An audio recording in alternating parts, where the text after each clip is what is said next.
Welcome, everyone, to the Expansive CEO podcast. I'm your host, Hannah Chapman, the founder of X Squared Wealth Planning and Expansive CEO, where I empower visionary entrepreneurs to save wisely, spend joyfully, and support generously. And today on the podcast, I want to expand on something that I've been getting questions about lately, and I made a post, a social media post recently about when money stories collide and what that means. So let's dig into it. One of the more interesting and fun niches that I am drawn to and that's drawn to me is entrepreneurial couples. And when I say that, I mean, each person in a couple is an entrepreneur. They have their own separate businesses and, they're running a household basically on two pieces of, self-employment rather than one person having, a steady, stable paycheck and the other one being an entrepreneur. And it took me a while, which is hilarious, to realize why why this niche is drawn to me. And when I stepped back and realized that, oh, wait, that was my entire story growing up. Truly. Like my parents both ran separate businesses, started out as one business when I was very young and grew to two different businesses as we got older. And, that is my life story, is living in that space of economic uncertainty, I'll say, in that space of, hey, you know what? You have to create your own stability because, you're not going to get it from a pension and from an annual bonus and from, working your way up the corporate ladder. That was my growing up experience. And so I have such a visceral understanding, of but it feeling in my body of what it feels like to go through that lifestyle. And I also have the knowledge and the experience now of helping those couples create stability, helping those couples talk about money, helping those couples dream their biggest dreams and then, go after them together. And this, to me feels so, I want to say it just is, right? Like when I look at my work in the world, especially in X squared wealth planning, you know, most most of the higher net worth people that come to me are part of a couple. And it was always my experience in working with couples that we have to listen to both sides. I had seen it modeled to me and, experienced it before, in my, previous time in financial planning, working for a bigger firm where, one partner takes the lead in the financial decisions and the other partner just, you know, is along for the ride. And what happens with that is that, eventually, first one way or another, either through death or divorce, um, those people are not together anymore. And if it happens to be, the person who is not or was not the main money person in the couple, that can be very, very difficult. And so I always had, this extremely strong heart for helping both parts of a partnership understand their money as well, so that no matter what happened on either side, both partners felt like they were on stable footing, with their money. So there's that little bit of background there. And, when it was reflected to me, I actually had the question asked of me several times. Do you work with couples? Do you like to work with couples? And, my thought there was, oh, yeah, that's part of what I do. So much so that I don't even consider it special. Right? It wasn't even, like, hitting me as, "Oh, this is something that's special about me," in the way that I allow for the emotions of money to come up in a client meeting, between partners, because it was just, so innate to how I work. When that was reflected back to me of, "Oh, no, no, no, that's most people don't do that." Most financial advisors wanna gloss over, the emotions or don't wanna go there, or, when someone takes the lead, they're like, "Yep, cool, I'm just gonna talk to that one, and we're not gonna worry about anyone else," because that's easier, right? It doesn't bring up the hard topics, like, "Hey, I'm experiencing this in a different way. I don't feel good about this decision. Can we talk about it?" Right? Or no, I don't really want to retire at that time, or I don't really want to pursue this thing, or I feel really terrible when my money, um, moves in different ways. And one partner typically was not being listened to in the process. So when I started, like, saying that and owning that part, of me, of that part of my particular mastery, in this work, being able to recognize the two individuals in a partnership or a couple and help them, like, okay, we're here now, we're not quite at the same level. Let's come into alignment, let's come into agreement, let's see each other and hear each other, so that we can make sound financial decisions together as a couple. And what I also realized through this is that, you know we have different money stories. They mostly boil down to this similar core wound. We all, as humans, kind of have this core wound of, am I worthy? Am I lovable?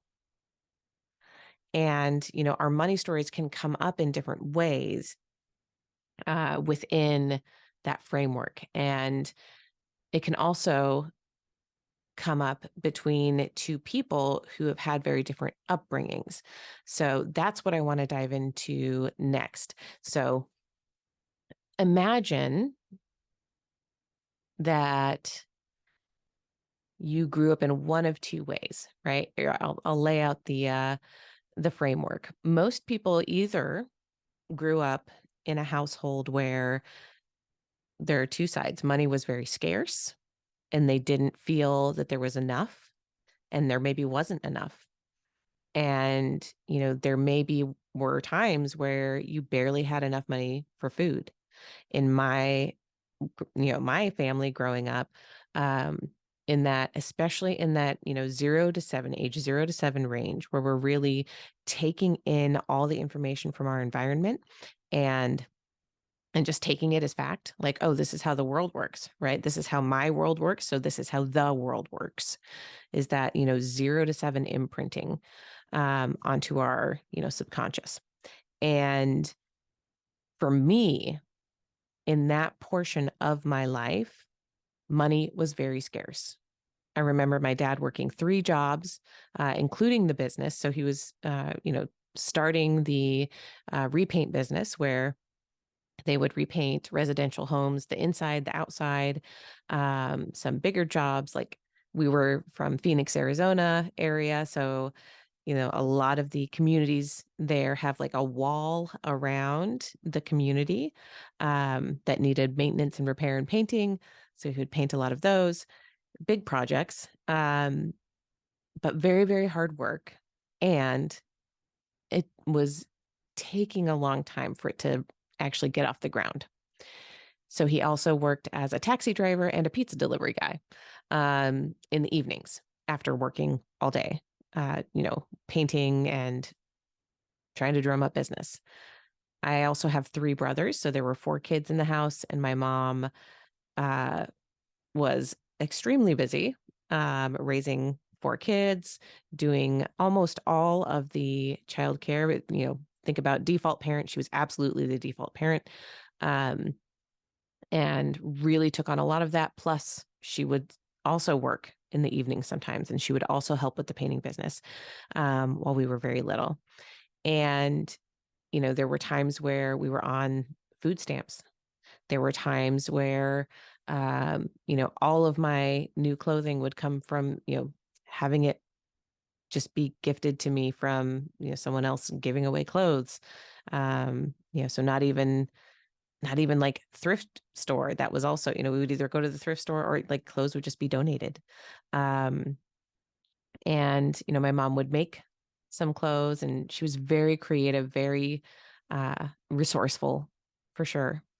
But I absolutely had the feeling of I cannot ask for what I want because we don't even have enough for what I need. That was the message that I received in that time of my life. And that's, deeply scarcity mindset. And so that was my money story from my childhood. And a lot of people go through something similar, right? If that any piece of that resonates for you, where you had that feeling of, I cannot ask for what I want or need because we don't have enough, that is a core money story. The other side, the flip side of that is, people who grew up with everything that they need, people whose parents, were very financially stable, and they could ask for whatever they wanted and get it. They could have, big birthday parties and go on vacations as a family. And, they have these memories of, just not being worried, not having fear around, is there enough? Like, it's just not even a question in their mind. Of course there's enough. Mom and dad always have enough. They just swipe the card and it's there, or they just pull out the cash and it's there. And so when that imprint happens from age 0 to 7, of course there's enough. That is, another money story. We don't, on both sides, whether it's there's not enough, or of course there's enough. Both of these deep-rooted money stories are lacking context, right? Because we're young. We don't understand all of the pieces that go with that. And when we grow up into adulthood, we can utilize these 2 patterns in very different ways. And when we partner with someone, and so what's interesting is, this is couples, like in a romantic relationship, or business partners in a business relationship, right? It can be either way. And truly, this will also show up in every relationship. But we're just talking here about, these relationships where it's like really important to understand each other's money stories and where we're each coming from. Because each person's money story from their childhood, if it is not acknowledged, understood, and healed, right? Or going through the process of becoming aware, recognizing, and making a conscious choice rather than following a recurring pattern, you're going to have, this friction between the two of you. So even just statistically, we know that financial issues are a leading cause of divorce. And we know that cash flow issues, financial issues, are one of the leading causes of business failure. Right. And so when I hear either one of those pieces, to me, I start to notice the unresolved money stories that are coming up in either side, especially when I start to hear language about, you know, blaming others, judging others, or feeling shame, right? Feeling shame inside yourself, feeling guilt inside yourself for not having done X, Y, or Z with your money, feeling resentment for your partner, that they didn't show up in a certain way when you thought they should have. And eventually that can lead to irreconcilable differences, right? Like that's what that turns into, is that we are not communicating and we are not seeing each other in a way that allows us to actually resolve our money stories and work together. So, what do you do with that? What do you do with that information when you start from that place of, okay, I've got my own money issues. My partner also has their own money issues. What's the first step? The first step in my mind is to become aware, to talk about what your money stories are, to what I call this in the expansive CEO process is discovery, right? This is part of discovery. The expansive CEO method, just for anyone who's new, is discovery, alignment, and expansion. And that's discovering what you truly want to create in this world, what you truly want to create in your business, what you truly want to experience in your life. Discovery. That's the first part of discovery. The second part of discovery is, where are you right now? Discovering all the pieces of where you are right now, financially, emotionally, what's coming up when you think about your finances. Where are you? Where is your business revenue? Where is your savings? What are you paying yourself? How are you experiencing money right now? That's discovery. Alignment is getting your energy, your time, and your money in beautiful alignment with those goals that we just discovered. Now we know where you are. Now we know where you want to go. Alignment is, how do we get there in the straightest way? This, like, as the crow flies, right? Energy, money, and time. And then expansion happens. Expansion happens when you get into pure alignment towards the goals that you want to create. Expansion will happen in your business, in your life. And when expansion happens, there is a learning, there is a new space for you to fill and a new integration for how you allow that expansion to hold, right? You can either expand, have stuff break around you and go, oh, that didn't work, and contract back again, right? That's when our revenue goes up and down, up and down. That's when we build our cash reserve and lose our cash reserve, build our cash reserve and lose our cash reserve. How do we build in a sustainable way? How do we integrate our growth in a sustainable way so that we're always able to hold the expansion as it comes, discover something new, and expand again? So that's the expansive CEO method of discovery, alignment, expansion. I actually utilize that in both expansive CEO and my coaching, financial coaching there, and in X Squared Wealth Planning. And the reason we start there, we start with discovery, is because that's where each partner, each person gets to explore for themselves. Because I don't want to just know, what do you guys want to do together? What do you, when do you both want to retire? What do you want to experience in life, right? If I just ask those questions of the couple together, there's always going to be someone that's going to defer. And there's always going to be someone who is like, well, that's what they want, so we'll figure it out. We'll make it work. Rather than creating a space where both partners can fully explore what they want, right? What do you actually want? And then what does this other person actually want? Now, when you're in a romantic partnership or a marriage partnership of some sort, you are very tied, right, in the business and the personal. And so there's a lot there. But even if we're talking business partners,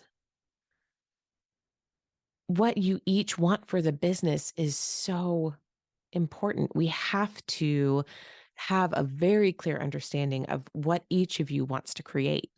And on the personal side, this doesn't have to be completely aligned, right? Because say you've got two business partners and they've each got a romantic partner, like the life stuff is going to probably involve their life partner, right? And the thing here is that we want that to be clear. We want that to be open. We want to understand how the business, how growing the business, how aligning to that big vision for the business is going to then allow for each side, each partner to live the life that they want to live as well, to experience the things in life that they want to experience. And so when we do that, when we see our partner in this way, when we see fully, oh, this is really important to you, it creates a space where we can have a conversation. And when we then come into, what is it that you're experiencing now? Where are you right now with your money? Where are you right now with your business revenue? Where are you right now with your savings? Where are you right now with how you feel about all of those pieces? That's where these money stories really start to show up. So let's say we've got one of each. We've got one partner who was in the scarcity side of things, and we've got one partner who was in the, we'll call it abundance side of things. Money was abundant. What that can look like in a partnership can be, on the scarcity side, I never felt safety. I never felt like there was enough.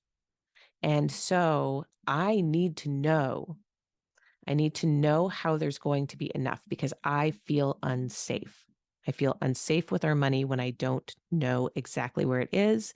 I want to see it. I want to feel it. I want to have it in a bank account. And I want to know where the next piece is coming from.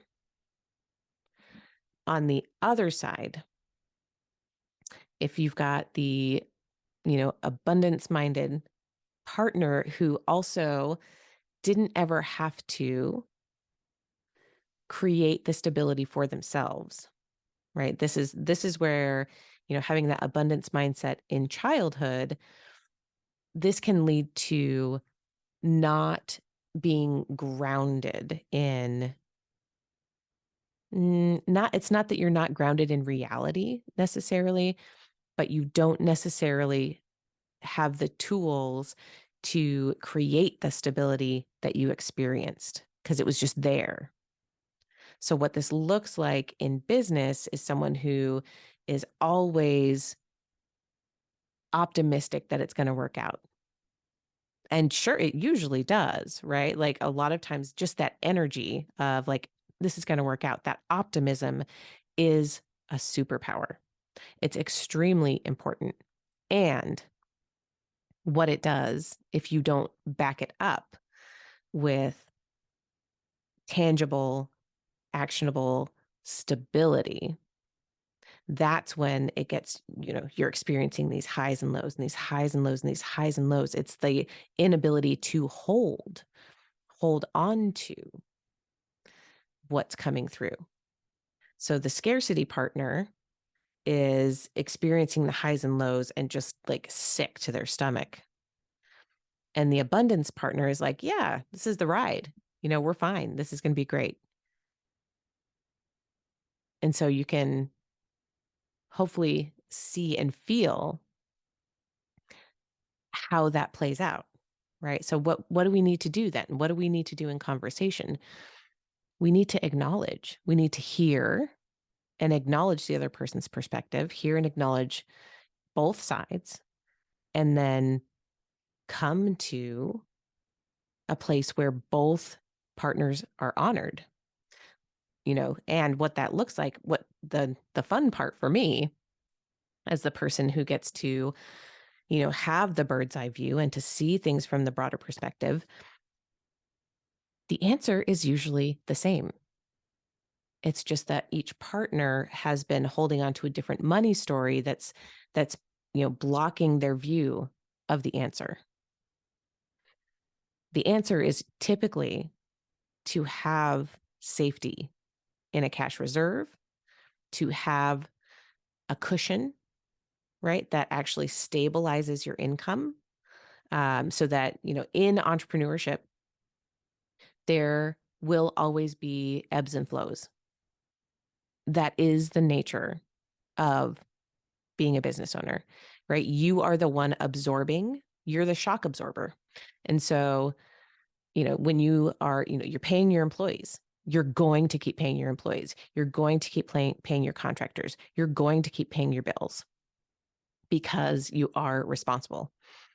And what I typically see is that my, clients start out doing that, paying everyone else at the expense of paying themselves. They're not paying themselves in some way, shape, or form, or not paying themselves enough to actually cover all the things that they want to cover in their lives.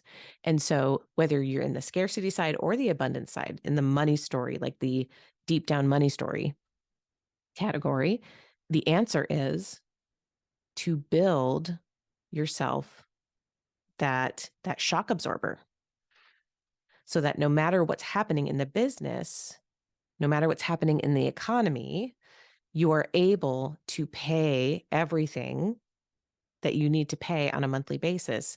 And you have a good, I say 9 to 12 months of your regular expenses for your business. That's what I like to see. That's what I like to build up to with my clients, so that no matter what the economic cycle is doing, you have given yourself time. You have created a time padding, right? So if you are experiencing a down in client acquisition or in contracts, or, whatever's happening, you can pivot. You have built up a cushion that will allow you to keep paying your expenses as they are, so that you can utilize that time for creativity and for pivoting your business and meeting your clients where they're at. And that is the essence, right, of really tempering that entrepreneurial up and down cycle. So let's look at it. We're going to do one more example. If both business partners are on the scarcity side. Actually, we'll do both sides because it'll be easy now that we've done the hardest one where you've got two different people. If you've got two people that were on the scarcity side of things, and your money stories growing up, were different circumstances, but they basically played into that same story. Those are the couples or partners that hoard money, that like hang on to every penny of it when they get it, and they find it extremely difficult to spend. everything has to be logical. Everything has to, make so much sense. There can be no frivolity. And, spending on mentorship or coaching or, a business consultant that's going to help you get to the next level. Anything like that feels like, whoa, whoa, whoa. Why would we do that? I can do that on my own. I can spend less, right? And so there's a lockdown in spending. And that also tends to mean there is a lockdown in business growth. Business growth does not necessarily happen easily when you're in this mindset with your money. What I see, what I see coming up with those, you know, people in that space is when they can open, when they can talk about the things that they experienced growing up that caused this feeling of I have to hold on to it as hard as I can or it won't be there. That's when we can again start to relax and soften and open up to new opportunities, right? This might look like utilizing um, utilizing your cash, right? This what I see and have seen, and it's actually pretty funny, is that this doesn't mean that when we think about people being in scarcity, sometimes the image of that is someone who is um, very economically depressed, right? Like they don't have a lot of money, they aren't able to pay their bills. That can be the case, but scarcity happens all the way up through the millions. That is what I have seen, right? Like someone who is in scarcity actually has, hundreds of thousands of dollars in cash, all spread around in a bunch of different accounts. They don't feel like they have money, but when we look at the whole picture, they actually have everything they need and more. They've just been hiding it from themselves. I call this manufactured scarcity, that they were used to being in scarcity as a child. And so they have created the conditions around them that feel scarce, even though they are actually really in, like when we look at it, they're in a good place financially from a data logical standpoint. And so when we see it from that side, you're really hindering growth by feeling locked down with your money. So that's when both sides of a business partnership, right, are in a business partnership or a romantic partnership in scarcity. Neither person is getting their actual desires or needs met because they are playing into each other's desire for like just hanging on tight. The other side, when two people grew up in abundance, where everything was provided, where they didn't have to worry about money, this turns into the overt spending, right? I can have what I want. I deserve to have everything that I want. Of course, I can spend, you know, multiple, tens and hundreds of thousands of dollars on whatever I want. It's fine, right? The money will be there. It will always come. And then when they turn to look, okay, are the systems in place to actually allow you to successfully and repeatedly, make those investments repeatedly, are you bringing in consistent clients? Are you bringing in consistent projects to allow for that level of spending, right? Like that's where, when both partners are in that unrestrained spending area, that's where that can get like, oh, no one's paying attention. No one's paying attention to the money because we never had to pay attention to the money. And it's so interesting to then open up that discussion, right? To then see that a lot of times there's actually a lot of guilt and shame tied to not understanding what they should be doing with their money, not understanding better because their parents or grandparents or whoever, had money and it was just there. So they never had to really learn it. And there's a lot of guilt and shame that tends to be tied up in that. So that story is a different one to unearth and also to let go of, and then to make the new choice of how do I be a good steward of this money? How do I be so intentional, conscious and intentional about the choices I'm making so that I am staying in alignment? Again, we're going to bring back that alignment piece, aligning my money to my biggest goals and dreams and just staying so on track. That's what that piece feels like when we've got, two people in the abundance camp who also need grounding in stewardship and reality in a way that still honors creativity, um, and celebrates and recognizes the power that comes with that immense creativity and that immense sense of things are going to be okay. That optimism is beautiful. And so what that again looks like in practicality is we create the buffers, we create the cushions, we create the shock absorbers, whatever language resonates for you, right? We create that space. We take full account of what is happening in your business monetarily, and then take full account of how you're feeling about your business.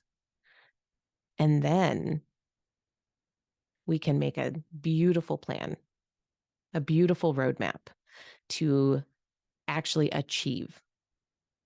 get to the thing that you are wanting to create and experience. And it can feel good along the way because you're in alignment. You're doing the things that light you up. You're spending your money, you're spending your time in the ways that light you up. And so that gets you to where you want to go more quickly. It's a mix. It's an honoring of the emotional and spiritual side of who we are and the logical and practical side of who we are. And it's honoring, the piece of, this is my creativity, this is my optimism. And then over here, the awareness piece and dreaming and loving how big of a dreamer you are. And then the actual application, the action, the bold, aligned action that will actually get you to that dream. Right? So there is this beautiful balance that we can create together. So I am so interested to hear if this resonated for you and which side. I would love to hear which side you experience life from, and think back, allow yourself that space to remember what was your life like, especially your early childhood from 0 to 7. Were you in a household that was more scarce, where you had to really watch every penny? What were the messages that you heard? What were the messages that your parents or grandparents said to you about money, about spending money, about saving money? Or were you on the abundance side? Was everything always taken care of? Was, your parent or grandparents, are you from generational wealth? Or are you from a family where, they were professionals that had really steady, high income, right? What was your money story growing up? And how do you see it playing out now, later in life? I would love to hear from you email me at Hannah, HANNAH, at expansiveceo.com.